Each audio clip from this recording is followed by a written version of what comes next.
جیسے ہمارے پاس بھی ریہیب میں پیشنٹ آتے ہیں. ریہیبلیٹیشن بیسیکلی ایک پرسن کے لیے ہوتی ہے, لائک وہ 3 months یا 4 months یا وٹ ایور جتنا بھی ایک ٹائم پیریڈ ہوتا ہے پیشنٹ گزارتا ہے. تو گھر جانے کے بعد فیملی کون سی ایسی مسٹیکس کرتی ہے یا ٹریگرز کون سے ہوتے ہیں جو دوبارہ اس کو ریلیپس کی طرف لے کے جاتے ہیں؟ کیونکہ بیسیکلی پیشنٹ پہ تو میڈیکیشن بھی کام کر رہی ہے, ڈیٹاکسیفیکیشن بھی ہو گیا ہے, سائیکو تھراپی بھی ہوئی ہے, تو وہ بندہ تو چینج ہو گیا لیکن ماحول تو ویسے کا ویسا ہے. تو اس میں کیا ایسے ٹریگرز ہیں یا پیرنٹس کی طرف سے کیا مسٹیکس ہوتی ہیں جو پیشنٹ کو پرووک کرتی ہیں دوبارہ اسی ایڈکٹیو بیہیویئر کی طرف یا ڈرگس کی طرف جانے میں؟ اس کے لیے جو سب سے امپورٹنٹ جو چیز ہے جو فیملی کو چاہیے کرنے کے لیے وہ یہ ہے کہ پیشنٹ کا جو ٹریٹمنٹ پلان ہے اس ٹریٹمنٹ پلان کو گھر میں جا کر تبدیل نہ کریں. ٹھیک ہے. ٹریٹمنٹ کے اندر سب سے امپورٹنٹ چیز یہی ہے, اس چیز کو فیملیز اپنے ذہن نشین کر لیں کہ جو پیشنٹ ایک دفعہ نشے کا مریض بن گیا اب وہ زندگی بھر نشے کا مریض رہے گا. اب اس نے اپنی ڈیزیز کو مینیج کرنا ہے. ٹھیک ہے. وہ 10 سال بعد بھی اگر نشہ کرے گا تو وہ ریلیپس ہو جائے گا. اس نے دوبارہ سے پھر بار بار نشہ کرتے رہنا ہے, پھر وہ رکے گا نہیں. تو اس کو زندگی بھر کے لیے نشے سے دور رکھنے کے لیے یہ فیملی یہ ذہن نشین کر لے کہ یہ جو اس کی لائف ہے اب یہ ڈرگ کے بغیر گزارنی ہے اس نے. تو اب فیملی اس کی سپرویژن کے اندر آ جائے, اس کی سوشل سپورٹ کے اندر آ جائے. یہ ہرگز بھی ایسا نہیں ہو سکتا کہ ریہیب سے پیشنٹ نکلا تو فیملی نے اس کو مکمل 100% فریڈم دے دی. یہ سب سے امپورٹنٹ مسٹیک کرتی ہے فیملی کہ جاتے ساتھ ہی اسے کہتے ہیں کہ یہ بیٹا آپ کی گاڑی کی چابی ہے, یہ آپ کا فون ہے, یہ آپ کا کریڈٹ کارڈ ہے, یہ آپ کا پیسہ ہے, اور آپ صبح سے آفس جائیں یا آپ فری ہیں, اب جو مرضی کریں. تو اب ایک پیشنٹ جس نے زندگی کے 8-10 سال ڈرگس کے اندر گزارے ہوں گے وہ اگلی صبح اٹھ کر کیسے مومن بن جائے گا, اور وہ فوری طور پر مسجد بھی جانا شروع کر دے گا, وہ آفس بھی جانا شروع کر دے گا, وہ اپنے جن دوستوں کے ساتھ اس نے 10 سال تک زندگی کے اس نے ڈرگس کے اندر گزارے ان کو اگلے دن وہ چھوڑ بھی دے گا اور ان کے ساتھ نہیں رہے گا یا ان کے پاس نہیں جائے گا, وہ جائے گا. ایسے ہی ہے. تو اس سے بچنے کے لیے ایک پورا ایک سپورٹ سسٹم ہے. ایک تو سپورٹ سسٹم کو فیملی چھوڑ دیتی ہے. ٹھیک ہے. کیونکہ فیملی چاہتی ہے کہ ہم اس کی کیوں چوکیداری کریں, ہم کیوں واچ مین کا رول پلے کریں. لیکن یہ فیملی کو ذہن نشین کر لیں کہ یہ جو ان کا جانشین ہے ان کی زندگی کے اندر اس نے آگے اسے ان کی ایک نئی پیڑھی کو سنبھالنا ہے, یا ان کی ساری پراپرٹی کا وارث ہے, یا ان کی ایک نئی اگلی جنریشن ہے, اس نے ان کی فیملی کو لے کر چلنا ہے. اس کو اب سپورٹ کی ضرورت ہے. تو وہ سوشل جو سپورٹ ہے وہ فیملی بند نہ کرے بلکہ اس کو 100% سوشل سپورٹ دے. دوسرے جو اپنے ہمارے جنرل سائیکولوجیکل ٹریگرز ہیں, آپ مجھے بتائیں کہ کوئی بھی ایک نارمل شخص ہے جو ڈرگز نہیں کرتا, کیا اس کی زندگی میں سٹریس نہیں آئے گا؟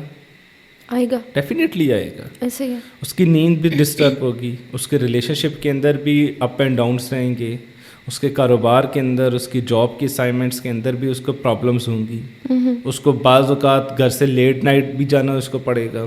بالکل. وہ گھر سے باہر بھی رہے گا اپنے کام کے لیے, وہ ورک کا سٹریس لے کر گھر بھی آئے گا, گھر کا سٹریس لے کر اپنے ورک پلیس پہ بھی جائے گا. تو یہ ایک نارمل انسان کے ساتھ یہ ساری چیزیں ہوتی ہیں.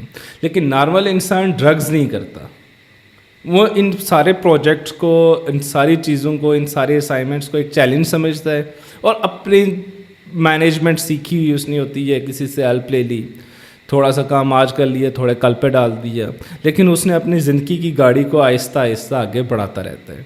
لیکن جو ڈرگ ایڈکٹ ہے وہ اپنے سٹریس کو, اپنی اسائنمنٹس کو, نئے زندگی کے چیلنجز کو وہ نپٹا نہیں سکتا, ان کو مینیج نہیں کر سکتا.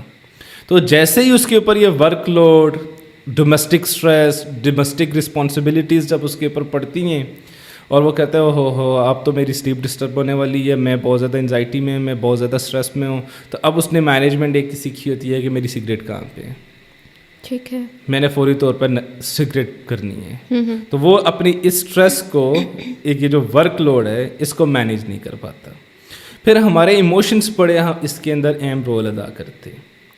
ٹریگرز کی جو آپ نے بات کی ہے کہ ڈسچارج کے بعد جب پیشنٹ جاتا ہے تو اپنے ایموشنس کو وہ مینیج نہیں کر سکتا. بالکل. اب وہ ایموشنس پازیٹیو بھی ہیں, نیگیٹیو بھی ہیں. پازیٹیو یہ ہے کہ کوئی بہت اچھا ایونٹ ہے گھر کے اندر, کسی کا شادی بیاہ چل رہا ہے, وہ بہت زیادہ فن کر رہا ہے گھر کے اندر, کوئی فن ایکٹیویٹیز ہیں, تو اب وہ اس نے اس ایکسائٹمنٹ کو, اس انجوائمنٹ کو بھی اس نے ڈرگس کے ساتھ ہی مینیج کیا ہوا ہے, کیونکہ اس نے 10 سال 15 سال اسی روٹین کے اندر رکھا رہا ہے اپنے آپ کو کہ جب بھی شادی ہوگی تو میں الکوہل کروں گا, جب بھی مجھے کوئی ایک اچھی گڈ نیوز ملے گی تو اس کی سیلیبریشن ڈرگس کے ساتھ ہوگی یا ڈرگس پارٹی کے ساتھ ہوگی. یہ اس کا پرانا پیٹرن رہا ہے. تو دوسرا اس کا یہ پازیٹیو جو ہے نا, اس کے ایموشنس جو اس کو ڈیمیج کرتے ہیں. اور پھر ایک ہے جو اس کے نیگیٹو ایموشنس ہیں, جیسے کہ اس کی اندر سیڈنس آ گئی, اس کو اسٹریس مل گیا, وہ اینگری ہے, یا اس کے اندر اور کوئی نیگیٹو ایسے سمٹمس آنا شروع ہو گئی, غصہ ہے, تو پھر اس کی بھی مینجمنٹ اس نے ڈرگ کے ساتھ ہی ایسوسیٹ کی ہوئی ہوتی ہے کہ مجھے اگر ایموشنلی کوئی اگر ایشو ہوا تو میں فوری طور پر ڈرگس کا سہارا لے لوں گا, کیونکہ ڈرگز آپ کو شارٹ ٹائم کے لیے جو ریلیف دیتا ہے تو بندہ کہتا ہے نہیں واقعی میں بڑے سکون میں ہوں, میرا اسٹریس کم ہو گیا. لیکن 1 گھنٹے بعد 2 گھنٹے بعد جب اس کے اندر سے وہ ڈرگس کا اثر ختم ہوتا ہے اور اس کے اندر وہ پازیٹیو فیلنگس جو ڈرگس کی وجہ سے ڈیولپ ہوئی ہوتی ہے وہ جب ختم ہوتی ہیں تو دیکھتا ہے کہ اسٹریس تو ویسے کا ویسا ہی ہے, بلکہ اب اسٹریس اور مزید بڑھ گیا, کیونکہ اب پہلے صرف ایک ڈومیسٹک اسٹریس تھا, اب سارا ڈرگ بھی آ گئی ہے, اب وہ ریلیپس بھی کر چکے ہیں, اب اس نے اپنے نشے کو بھی مینیج کرنے اور یہ اسائنمنٹ بھی پوری کرنی ہے. تو یہ ایک اور اس کے لیے کمپلیکیٹڈ چیز بن جاتی ہے. تو یہ جو ہمارے جتنے بھی اسٹریسرز ہیں, جو ہمارے انٹراپرسنل ایشوز ہیں, جو ہمارے ڈومیسٹک ایشوز ہیں, جو ہمارے ورک سے ریلیٹڈ ایشوز ہیں, جو پھر ایک اور پرابلم ان کے اندر آتی ہے کہ جو ڈرگ ایڈکٹس کے اندر جب نیگیٹو فیلنگز آتی ہیں, یعنی ڈرگ سے ریلیٹڈ ان کا خیالات آتے ہیں, تو وہ ڈسکس نہیں کرتے, وہ چیزیں بتاتے نہیں ہیں, وہ کسی کے ساتھ شیئر نہیں کرتے گھر کے اندر. جب وہ شیئرنگ نہیں کریں گے تو پھر بھی ریلیپس کریں گے.